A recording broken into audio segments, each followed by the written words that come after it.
Oh my gosh, it's 9 a.m. on Thursday morning. That means it's time for the 9 at 9 with me, Tigo. Hey everybody, welcome to the 9 at 9. As you guys know, I love bringing great people on, and the 9 at 9 is about catching up with some of our favorite friends that have been on the show before, and today is no different. Today, we have the hosts of the Family Success Secrets.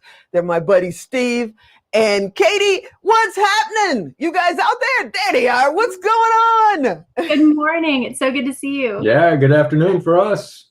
Good afternoon for you. Oh yeah, huh? You guys are out east. It's early morning over here with us. I'm still trying to wake up and pretend like I'm wide awake. Yeah, the coffee hasn't kicked in yet. So as you guys know, we've got like literally 7.5, 8 minutes or something like that before the rude producer that we have, Alan, cuts us off. So let's dig right in and talk about, your show. Let's tell everybody, what's your show all about?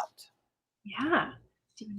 Yeah, so basically our show is us, and every other week we'll have a special guest to come on and give some sort of secret of how you can bring success into your family, no matter what it is, whether it's trying to help improve your health, your family finances, improve your relationships, or anything like that. And that's basically what we do. And every show ends with a quick win, something that if it resonates, you can try to implement at home today.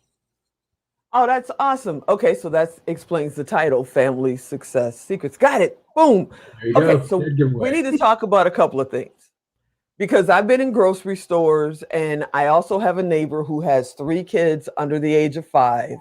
And every once in a while you hear, ah! For what seems like absolutely no reason. And the mom, especially in the grocery store, is going, Billy, stop that. How do you help little Billy get past the yelling? Yes. Well, we focus on both the children yelling and also the parents yelling. And what we work on is helping parents really investigate the internal triggers for their yelling and the internal triggers for their children's yelling, and then look at the external triggers as well, and to set up a framework around both of them so that they don't have to resort to yelling. A lot of the time, a child who's yelling is either feeling overwhelmed or is feeling a lack of control. And so there are ways to set that child up for success. Sometimes they also just are having a problem with communicating and they don't know what else to do, and they resort to that. And honestly, a lot of the time that's why parents yell too. So we help dig into that with the families that we work with and really solve it. So you guys are not just hosts. I mean, you don't just talk about families. You have kids. You're parents. You've gone through this. You've trial and errored, right? Yes. Yeah, quite a lot. 5 kids, 2 with special needs. And right now they age 17 all the way down to 6. So we definitely have had our round of experiences. And round of a couple of yelling seasons, I'm sure. So as a parents of 5, and everybody, you guys should know they're husband and wife. They're husband and wife. They're my buddies, but they're husband and wife. So they're talking about their own kids. What about parents that are feeling like no matter what they do, no matter how hard they try, they feel like they're failing, like they just can't seem to get it just right? What would you tell them? Yeah. Well, what we like to do is help them to see way down into the future, what would perfect be like, or what would great feel like for you? 10, 20, 30 years down the road? What do you want it to be like in your home? And now let's set some goals and let's work backwards so that we can get you there. Mhm. And we have a system that allows them to do that. Lets mom and dad work together, figure out where they want to be, helps them bring in the kids, helps them to plan out, and it's very deliberate. And so that's how we do it. A lot of the time, the lack of feeling that you are parenting how you want to and the feeling of being a failure can be attributed to not seeing what you are doing right and not really having a plan that helps you see the progress that you are making. And sometimes that feeling of having things out of control at home can create the idea that you're failing as a parent when actually you just need some things around you to set you up for success, and the same as for your child. Awesome. Now, before we get cut off, because 9 minutes after 9 comes lightning fast, we got like 4.5 minutes left or something now. Let's tell everybody how they can, check out your show, check out your programs. Where do they go? Okay. So you can find us everywhere that you might want to type in Family Success Secrets, both at Instagram, we're Family Success Secrets.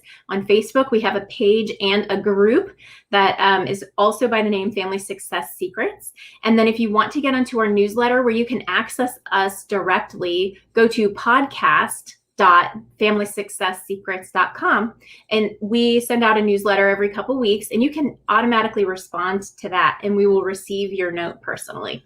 And we do run classes as well periodically. And we do have a podcast by the name of Family Success Secrets, which is how it all started. Yes. See, I thought the podcast was called Steve and Kate. No, okay, I won't mess with that. So, as you know, most people, you guys know, watching the shows out there, that I'm adopted. I've told my story many, many, many times, and I had, older parents. They've since, gone on, but I, was raised in a house where, my father wouldn't look up from the newspaper when I was losing my mind. He would just. And I knew that was it. That was the whole conversation.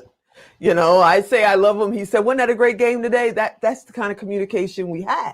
But when I go into other people's houses, there was a lady down the street, the Wards, they lived down the road from me. They had 12 kids. They had 6.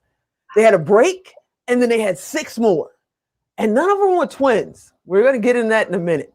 My question to you is, how do you calm the chaos when you have a big, big family in your house? Yes. So for us, that's been a matter of being intentional and keeping systems simple, but implementing systems with set expectations. No, do you want to talk about expectations? Yep. So we set the expectations for behavior, for relationships, mom and dad, parents to kids, kids to each other, and that sort of stuff. We set expectations for their routines and what they do. Now, we don't run boot camp in our house. We are not drill instructors or anything like that, but we are deliberate when we say, here are the expectations for what you're going to do and how you're going to do it. Here are the expectations for how you're going to treat each other. And here are the expectations for how you are going to speak with us and how we're going to speak with you, so that everybody knows basically the rules. Everybody knows what's going on in the home. There's no surprises. So if you have those moments that get out of hand, you settle back down, come back down to earth, because you don't have to think through what should I do now. You've already sort of planned for it, and to a large degree that works. Right. I love that. I love that. So, we got like 1.5 minutes left, and I know there's, young moms out there, they're 6 months, 7 months into their pregnancy, and they're anticipating that first baby. They've already decided they're going to be president of the United States or, Sure. I don't know, run the world. What would you tell them the first 2 or 3 months that they should be to kind of lay that platform for the new baby coming in? Oh, wow. Well, that's such a great question. All right. We have less than a minute. So I think I would begin by just really focusing on that bond with that baby. Just bond with that baby. Love that baby. Enjoy every second and don't stress out, because it's going to be okay. So just enjoy that time, that early time. It's going to be okay. And while you're there holding your baby, have some time with your spouse and think through what you want the future to be like. Like Steve mentioned, think about your vision. What do you want Thanksgiving to be like in 20 or 30 years? And what does your spouse want it to be like? And if you have different ideas, how can you make that blend together? And then start thinking about the goals that you might want to set to try to get to that vision. I love it. Yeah. I love it. I love it. We're going to get cut off in a minute. He's probably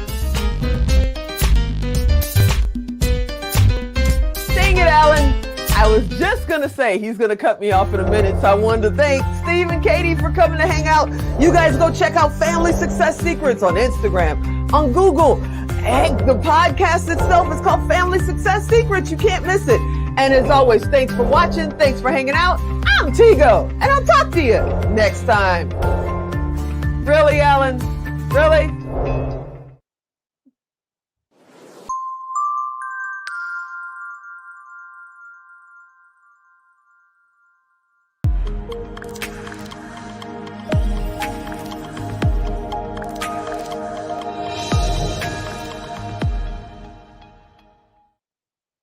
Bye-bye.